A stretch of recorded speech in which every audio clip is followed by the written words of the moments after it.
തിരുവനന്തപുരം ശ്രീ പത്മനാഭസ്വാമി ക്ഷേത്രകുളത്തിൽ നിന്നും മത്സ്യങ്ങളെ മാറ്റുന്ന നടപടി ആരംഭിച്ചു.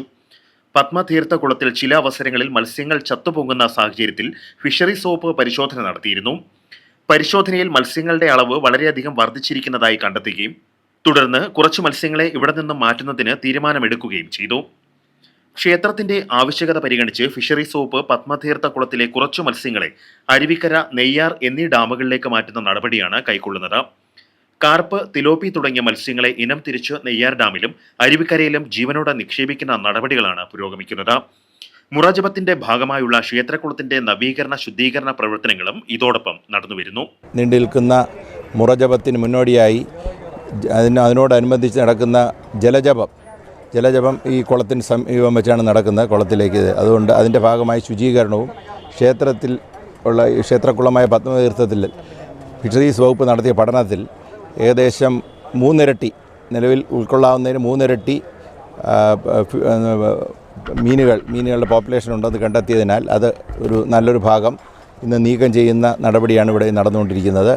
ഇന്ന് നീക്കം ചെയ്യുന്ന മീനുകൾ ഫിഷറീസ് വകുപ്പിൻ്റെ കീഴിലുള്ള നെയ്യാർ ഡാമിലെ പോണ്ടുകളിലേക്കും കൂടാതെ നെയ്യാർ ഡാം അരുവിക്കര ഇറിഗേഷൻ വകുപ്പിൻ്റെ സമ്മതത്തോടുകൂടി അരുവിക്കര ഡാമിലേക്ക് മാറ്റുന്ന പ്രവൃത്തിയാണ് ഇന്ന് നടക്കുന്നത്. ഇന്ന് ഒരു 7-8 ലോഡ് മീനുകൾ ഫിഷറീസ് വകുപ്പ് പ്രത്യേകം സജ്ജീകരിച്ചിരിക്കുന്ന ലോറികളിൽ വെള്ളം നിറച്ച ഇതിൽ ജീവനോടെ അവിടെ എത്തിക്കുക എന്നുള്ളതാണ് ഇന്നത്തെ പരിപാടി. അത് ആരംഭിച്ചു കഴിഞ്ഞു.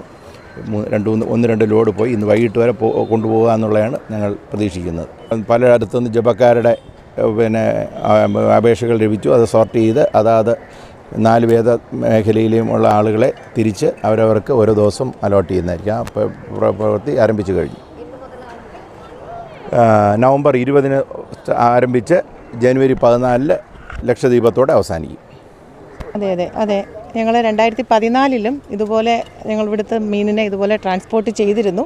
അപ്പോൾ നോക്കിയപ്പോൾ നമുക്ക് ഒരു ജലാശയത്തിനൊരു ക്യാരിയിങ് കപ്പാസിറ്റി ഉണ്ട്. ഒഴുകുന്ന വെള്ളമല്ല, ഇതിങ്ങനെ തങ്ങി നിൽക്കുന്ന വെള്ളമാണ്. അപ്പോൾ ആ ഒരു ക്യാരിയിങ് കപ്പാസിറ്റി കൂടിക്കഴിഞ്ഞിരിച്ച് അരുവിക്കരയിൽ മീനൂട്ട് നടത്തുന്ന സ്ഥലത്തേക്ക് ഇറിഗേഷൻ വകുപ്പ് അതിന് സഹകരിച്ചു. അതുപോലെ അരുവിക്കരയിലെ അമ്പലവും അതുമായിട്ട് സഹകരിച്ചു.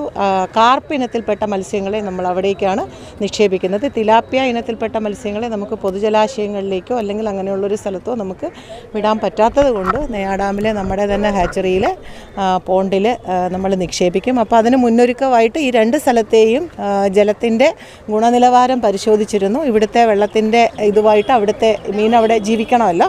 അപ്പോൾ അത്തരത്തിലുള്ള പരിശോധനകളെല്ലാം പൂർത്തിയാക്കുകയും നമുക്കൊരു മുന്നനുഭവം ഇതിനു മുന്നേ ഉള്ളത് കൊണ്ട് നമ്മൾ ഇവിടുത്തെയും അതുപോലെ മിത്രാനന്തപുരം കുളത്തിലെയും മത്സ്യം നമ്മൾ ഇതുപോലെ ട്രാൻസ്പോർട്ട് ചെയ്തിട്ടുണ്ട്.